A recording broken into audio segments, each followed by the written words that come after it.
Horacio Quiroga. La gallina degollada.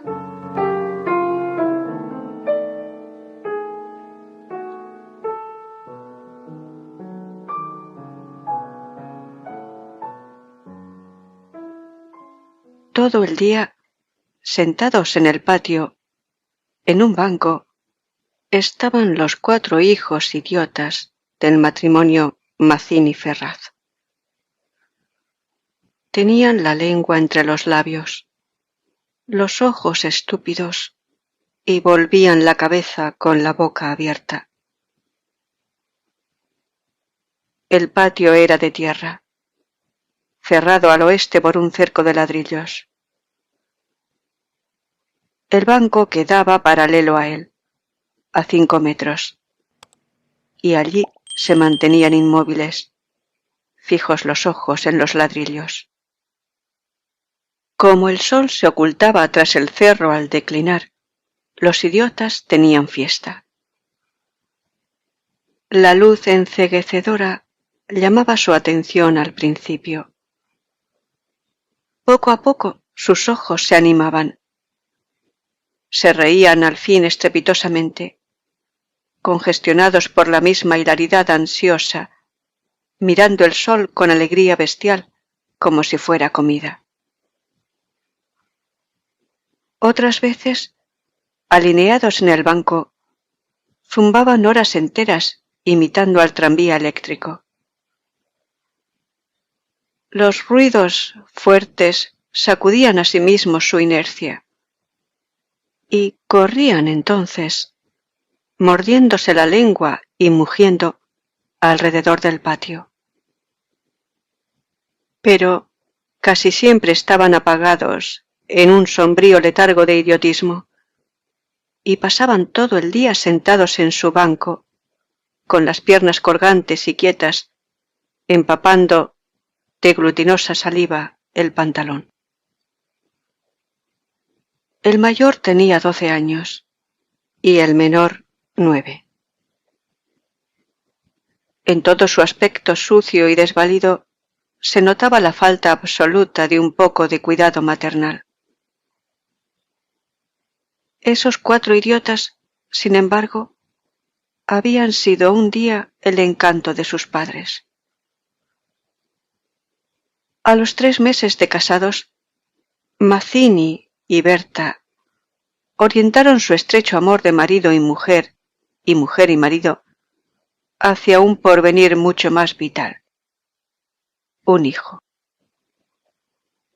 ¿Qué mayor dicha para 2 enamorados que esa honrada consagración de un cariño, libertado ya del vil egoísmo de un mutuo amor sin fin ninguno, y lo que es peor para el amor mismo, sin esperanzas posibles de renovación?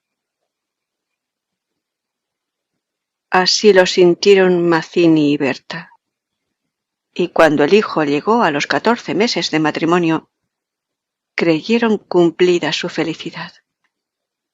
La criatura creció bella y radiante, hasta que tuvo 1 año y medio. Pero en el 20º mes sacudieronlo una noche convulsiones terribles, y a la mañana siguiente no conocía más a sus padres. El médico lo examinó con esa atención profesional que está visiblemente buscando la causa del mal en las enfermedades de los padres. Después de algunos días, los miembros paralizados de la criatura recobraron el movimiento. Pero la inteligencia, el alma, aun el instinto, se habían ido del todo. Había quedado profundamente idiota, baboso, colgante, muerto para siempre en las rodillas de su madre.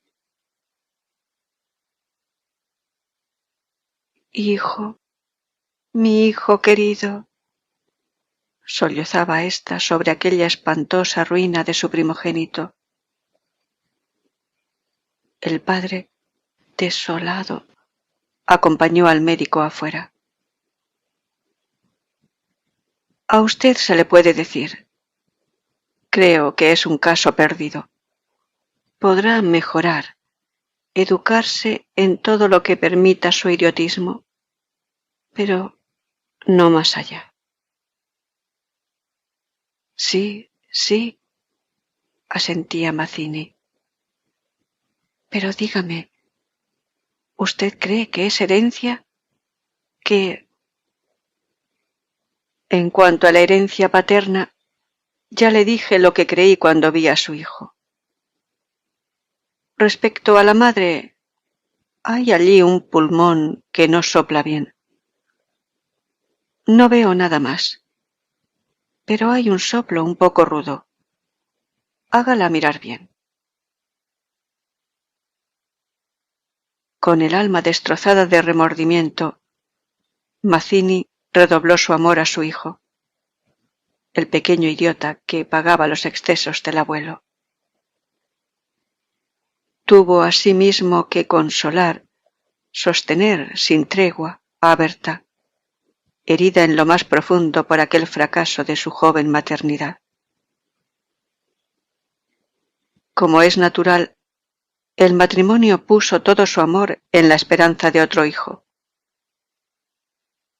Nació éste, y su salud y limpidez de risa reencendieron el porvenir extinguido. Pero a los 18 meses, las convulsiones del primogénito se repetían, y al día siguiente amanecía idiota. Esta vez los padres cayeron en honda desesperación. Luego su sangre, su amor, estaba maldito. Su amor, sobre todo. 28 años él, 22 ella, y toda su apasionada ternura no alcanzaba a crear un átomo de vida normal. Ya no pedían más belleza e inteligencia como en el primogénito. Pero un hijo como todos. Del nuevo desastre brotaron nuevas llamaradas de dolorido amor.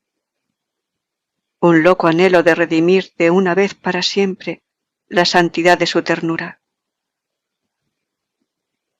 Sobrevinieron mellizos, y punto por punto repitióse el proceso de los dos mayores. Mas, por encima de su inmensa amargura, quedaba a Mazzini y Berta gran compasión por sus 4 hijos.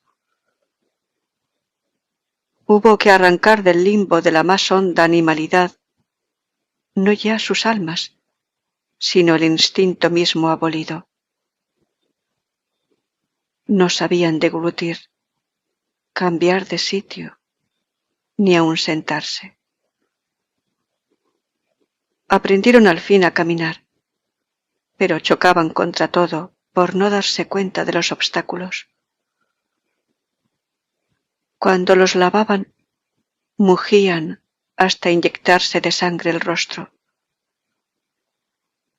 Animábanse solo al comer, cuando veían colores brillantes u oían truenos. Se reían entonces, echando afuera lengua y ríos de baba, radiantes de frenesí bestial. Tenían, en cambio, cierta facultad imitativa, pero no se pudo obtener nada más. Con los mellizos pareció haber concluido la aterradora descendencia. Pero pasados 3 años, desearon de nuevo ardientemente otro hijo, confiando en que el largo tiempo transcurrido hubiera aplacado a la fatalidad. No satisfacían sus esperanzas, y en ese ardiente anhelo que se exasperaba en razón de su infructuosidad, se agriaron. Hasta ese momento cada cual había tomado sobre sí la parte que le correspondía en la miseria de sus hijos. Pero la desesperanza de redención ante las 4 bestias que habían nacido de ellos echó afuera esa imperiosa necesidad de culpar a los otros, que es patrimonio específico de los corazones inferiores. Iniciáronse con el cambio de pronombres, tus hijos, y como a más del insulto había la insidia, la atmósfera se cargaba. Me parece, díjole una noche Mazzini, que acababa de entrar y se lavaba las manos, que podrías tener más limpios a los muchachos. Berta continuó leyendo, como si no hubiera oído. Es la primera vez, repuso al rato, que te veo inquietarte por el estado de tus hijos. Mazzini volvió un poco la cara a ella con una sonrisa forzada. De nuestros hijos, me parece. Bueno, de nuestros hijos. ¿Te gusta así? Alzó ella los ojos. Esta vez Mazzini se expresó claramente. Creo que no vas a decir que yo tenga la culpa, ¿no? Ah, no. Se sonrió Berta, muy pálida. Pero yo tampoco, supongo. No faltaba más, murmuró. ¿Qué no faltaba más? Que si alguien tiene la culpa, no soy yo. Entiéndelo bien. Eso es lo que te quería decir. Su marido la miró un momento, con brutal deseo de insultarla. Dejemos, articuló, secándose por fin las manos. Como quieras, pero si quieres decir... Berta. Como quieras. Este fue el primer choque, y le sucedieron otros. Pero en las inevitables reconciliaciones, sus almas se unían con doble arrebato y locura por otro hijo. Nació así una niña. Vivieron 2 años con la angustia a flor de alma, esperando siempre otro desastre. Nada acaeció, sin embargo, y los padres pusieron en ella toda su complacencia, que la pequeña llevaba a los más extremos límites del mismo y la mala crianza. Si aún en los mismos tiempos Berta cuidaba siempre de sus hijos, al nacer Bertita, olvidóse casi del todo de los otros. Su solo recuerdo la horrorizaba, como algo atroz que la hubieran obligado a cometer. A Mazzini, bien que en menor grado, pasábale lo mismo. No por eso la paz había llegado a sus almas. La menor indisposición de su hija echaba ahora afuera, con el terror de perderla, los rencores de su descendencia podrida. Habían acumulado y él sobrado tiempo para que el vaso no quedara distendido, y al menor contacto el veneno se vertía afuera. Desde el primer disgusto emponzoñado habíanse perdido el respeto.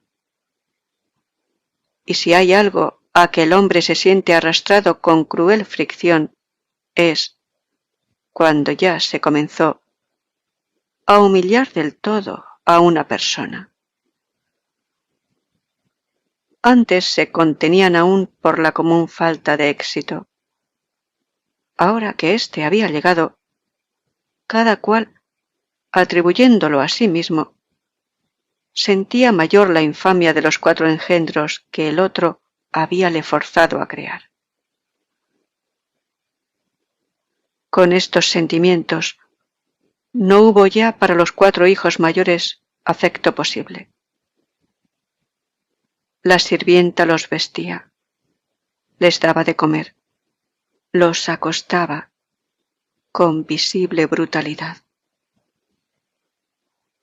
No los lavaban casi nunca. Pasaban casi todo el día sentados frente al cerco, abandonados de toda remota caricia. De este modo, Bertita cumplió 4 años. Y esa noche, resultado de las golosinas que era a los padres absolutamente imposible negarle, la criatura tuvo algún escalofrío y fiebre. Y el temor a verla morir o quedar idiota tornó a reabrir la eterna llaga. Hacía 3 horas que no hablaban, y el motivo fue, como casi siempre, los fuertes pasos de Mazzini. Mi Dios, ¿no puedes caminar más despacio? ¿Cuántas veces? Bueno, es que me olvido. Se acabó. No lo hago a propósito. Ella se sonrió desdeñosa. No, no te creo tanto. Ni yo jamás te hubiera creído tanto a ti, tisiquilla. ¿Qué? ¿Qué dijiste? Nada. Sí, te oí algo. Mira, no sé lo que dijiste, pero te juro que prefiero cualquier cosa a tener un padre como el que has tenido tú. Mazzini se puso pálido. Al fin, murmuró con los dientes apretados. Al fin, víbora, has dicho lo que querías. Sí, víbora sí, pero yo he tenido padres sanos. ¿Oyes? Sanos. Mi padre no ha muerto de delirio. Yo hubiera tenido hijos como los de todo el mundo. Esos son hijos tuyos, los 4 tuyos. Mazzini explotó a su vez. Víbora tísica. Eso es lo que te dije, lo que te quiero decir. Pregúntale al médico quién tiene la mayor culpa de la meningitis de tus hijos. ¿Mi padre o tu pulmón picado? Víbora. Continuaron cada vez con mayor violencia, hasta que un gemido de Bertita selló instantáneamente sus bocas. A la 1 de la mañana, la ligera indigestión había desaparecido. Y como pasa fatalmente con todos los matrimonios jóvenes que se han amado intensamente, una vez siquiera, la reconciliación llegó, tanto más efusiva cuanto hiriente fueron los agravios. Amaneció un espléndido día, y mientras Berta se levantaba, escupió sangre. Las emociones y mala noche pasada tenían, sin duda, su gran culpa.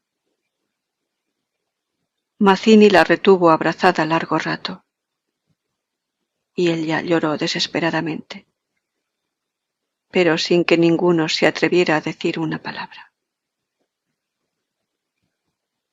A las 10 decidieron salir después de almorzar. Como apenas tenían tiempo, ordenaron a la sirvienta que matara una gallina. El día radiante había arrancado a los idiotas de su banco. De modo que mientras la sirvienta degollaba en la cocina al animal, desangrándola con parsimonia, Berta había aprendido de su madre este buen modo de conservar frescura a la carne. Creyó sentir algo como respiración tras ella. Volvióse y vio a los 4 idiotas, con los hombros pegados uno a otro, mirando estupefactos la operación. Rojo, rojo. Señora, los niños están aquí, en la cocina. Berta llegó. No quería que jamás pisaran allí. Y ni aun en esas horas de pleno perdón, olvido y felicidad reconquistada, podía evitarse esa horrible visión. Porque, naturalmente, cuanto más intensos eran los raptos de amor a su marido e hija, más irritable era su humor con los monstruos. ¡Que salgan, María! ¡Échelos! ¡Échelos!, le digo.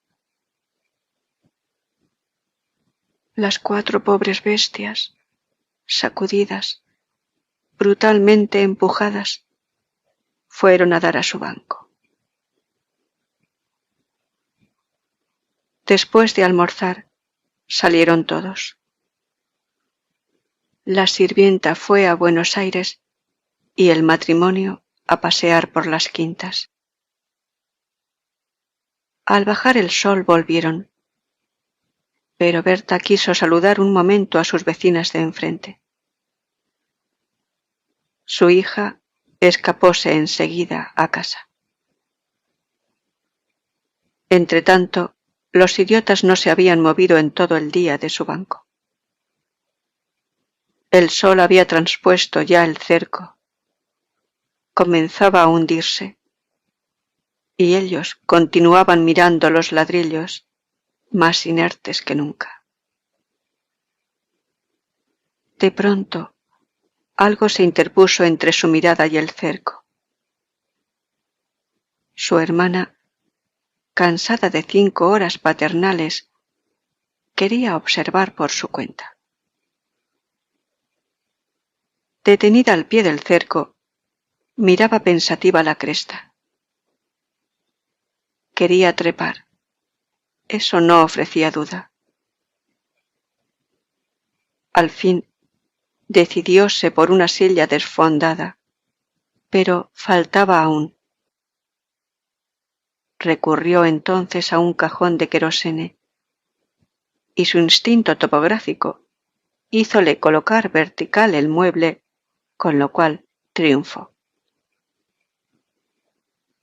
Los 4 idiotas, la mirada indiferente, vieron cómo su hermana lograba pacientemente dominar el equilibrio y cómo en puntas de pie apoyaba la garganta sobre la cresta del cerco, entre sus manos tirantes.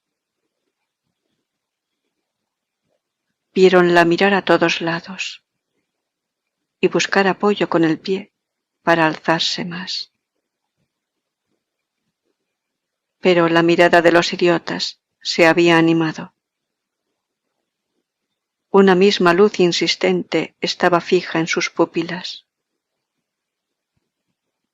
No apartaban los ojos de su hermana, mientras creciente sensación de gula bestial iba cambiando cada línea de sus rostros.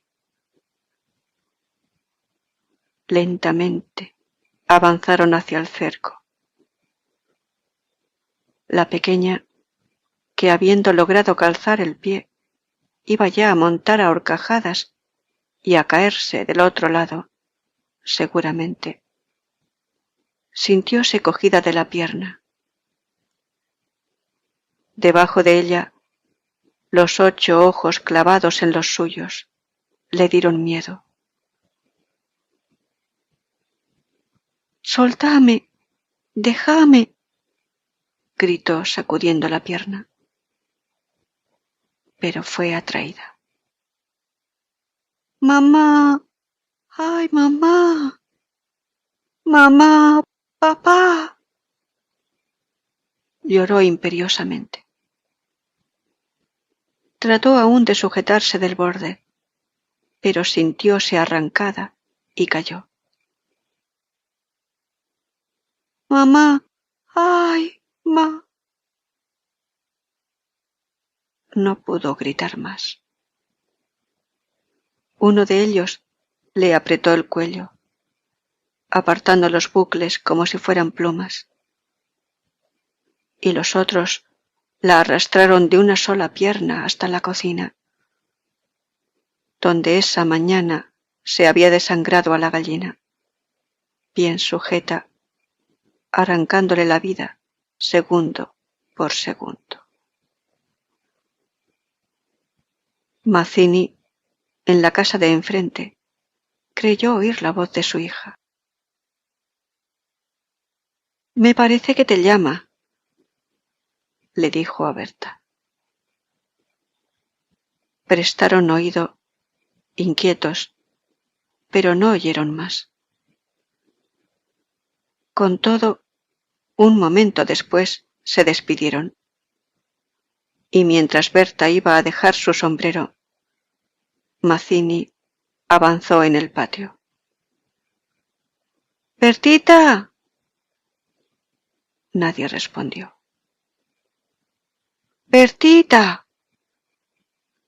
Alzó más la voz, ya alterada.